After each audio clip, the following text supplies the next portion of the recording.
My intent with these Thursday videos is to find common threads or through lines in various things.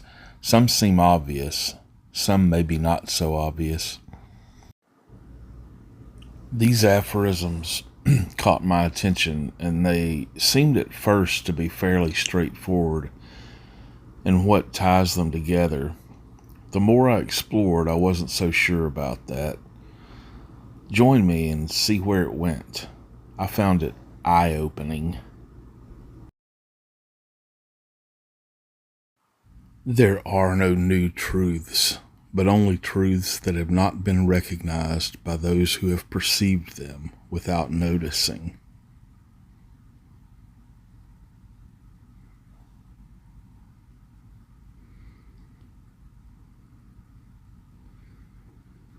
A thought is often original, though you have uttered it 100 times.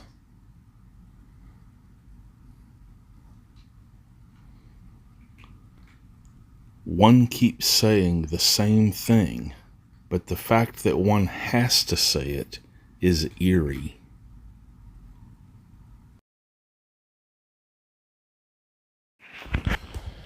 These aphorisms circle around a haunting paradox. That insight isn't about discovery so much as it is about recognition, yet this recognition is endlessly elusive, even when the words remain constant. The first one suggests truth is always present, just unnoticed. We see, but we don't register. We hear, but we don't comprehend. There's something almost tragic in that without noticing. The idea that we can be in the presence of truth and miss it completely. The second one implies that repetition doesn't necessarily diminish originality. A phrase can be yours in a new way each time you speak it, as if you're discovering it freshly. This contradicts our sense that originality equals novelty. Instead, maybe it's more about how we encounter it, regardless of how many times we've encountered it before. The third can be a little unsettling. Why do we have to keep saying the same thing over and over? If it's true, why isn't once enough? Maybe we have a deep need to convince someone, or the truth keeps slipping away from them, or understanding isn't permanent somehow. Together, they suggest that understanding might not be the way we think it is, not linear, like a smooth progression from ignorance to knowledge.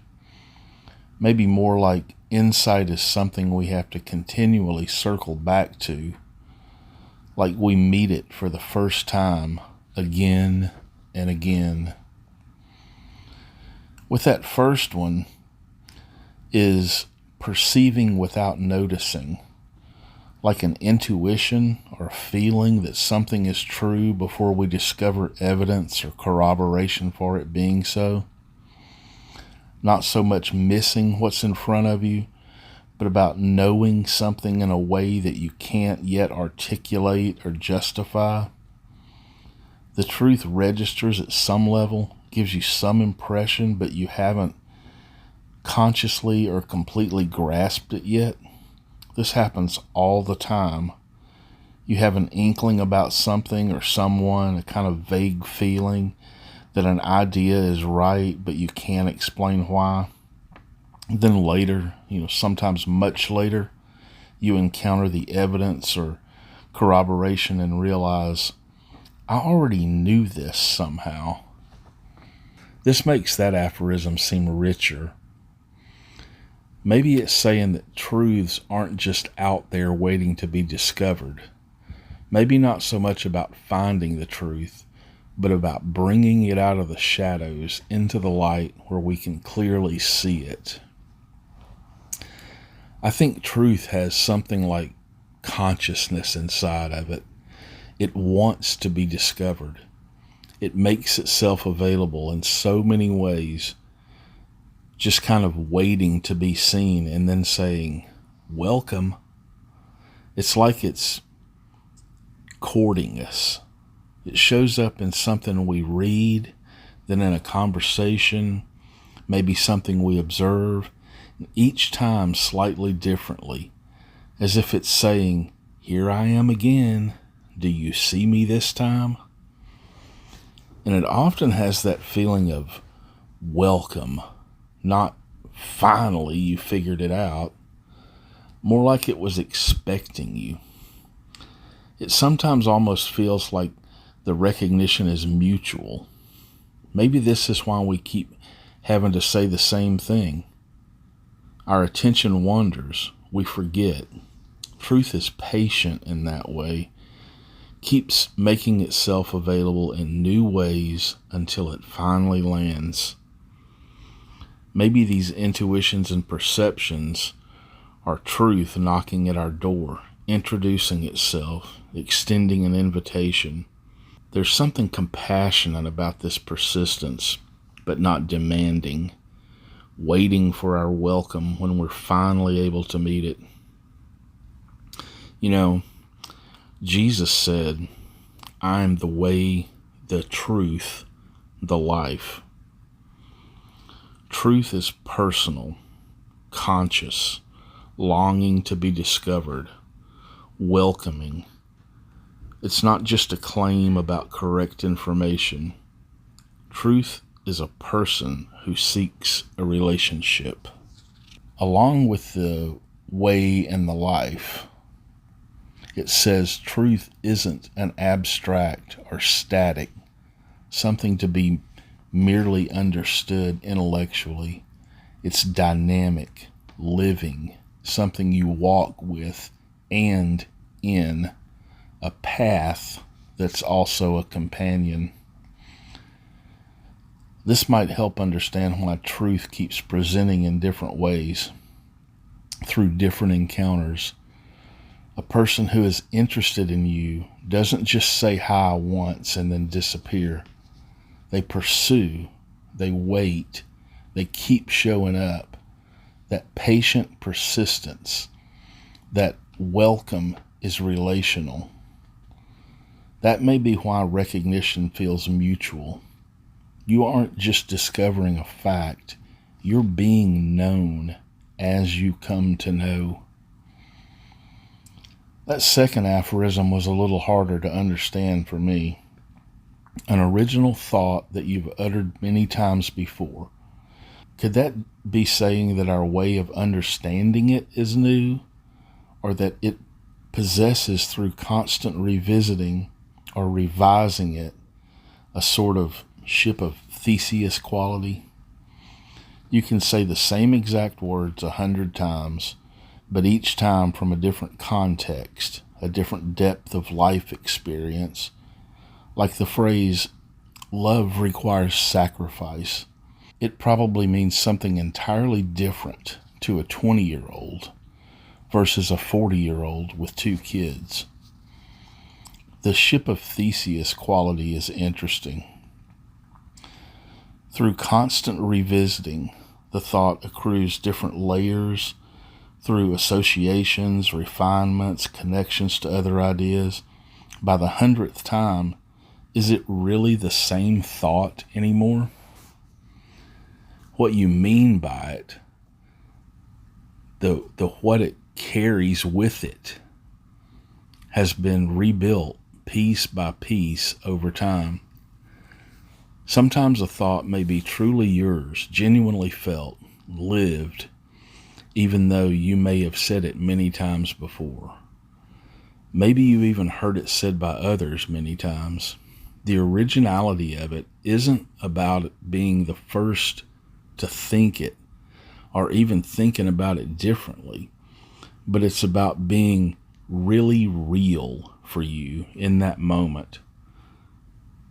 Not just saying it, but truly thinking it.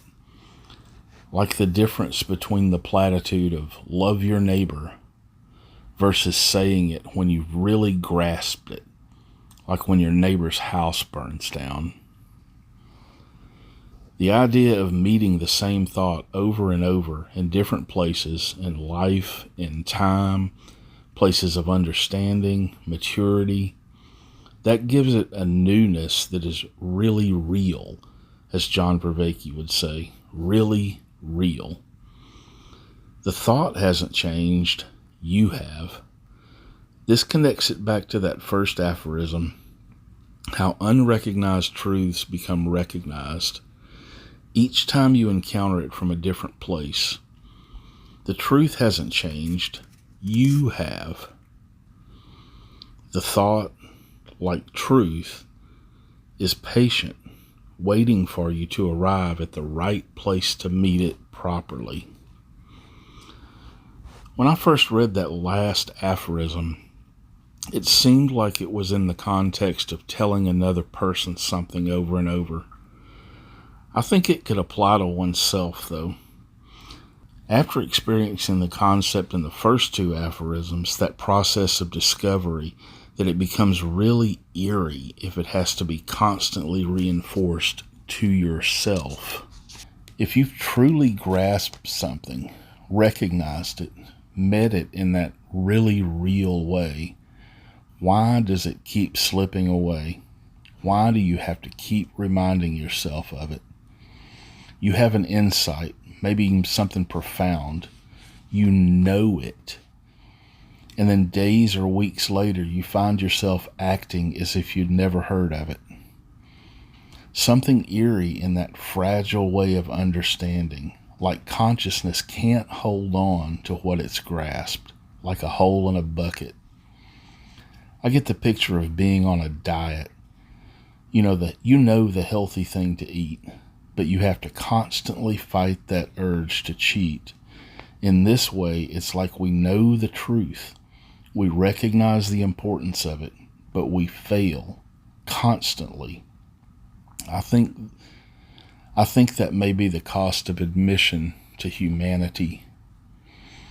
The gap between knowing and doing, between recognition and embodiment. You know what you should eat. The truth isn't hidden from you. You've recognized it, maybe many times, in many ways, as your understanding has grown deeper. And then there's a donut. So you have to tell yourself again tomorrow and the next day. Repetition despite knowledge. We are creatures of appetite, habit, weakness.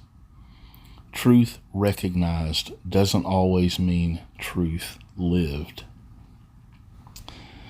But truth is personal, like that patient friend who keeps saying, remember who you are, because you keep forgetting again and again. It's humbling. And there it is. That through line I was searching for, oddly enough, is something that I say over and over. Pride versus humility. Isn't that comical? The very thing I say over and over, the truth I keep returning to, is in itself about the condition that makes me have to keep saying it. Pride says, I've got this, I understand, I've arrived. It's the position that believes because I recognize a truth that somehow I possess it. It's mine. Once I know something, I know it.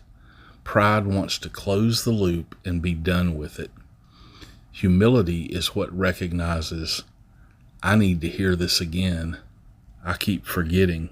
I have not mastered this. It's the position that stays open, that admits my fragility of my grasp on truth. It acknowledges that I can constantly slip back into old ways despite my insights. Pride says, why do I have to keep saying this? Why don't I get it? Humility says, of course I need to hear this again. Of course I need reminding. It's a constant revelation of our pride meeting reality. The through line I keep uttering is itself a reminder that I keep needing to hear. Like truth saying, welcome back, your table's ready. Not welcome, as in you finally arrived for good, but welcome back, as in I knew you'd return. There's a grace in that. The table isn't cleared away in disgust when I leave. It doesn't give up on me. It waits, knowing I'll wander off and knowing I'll need to come back again and again. Pride hears welcome and thinks it owns or is owed a spot of at the table. Humility hears welcome back and sees the pattern. The aphorisms, the diet, the truth I keep saying over and over about pride and humility, all variations of a theme, leaving and returning, forgetting and remembering.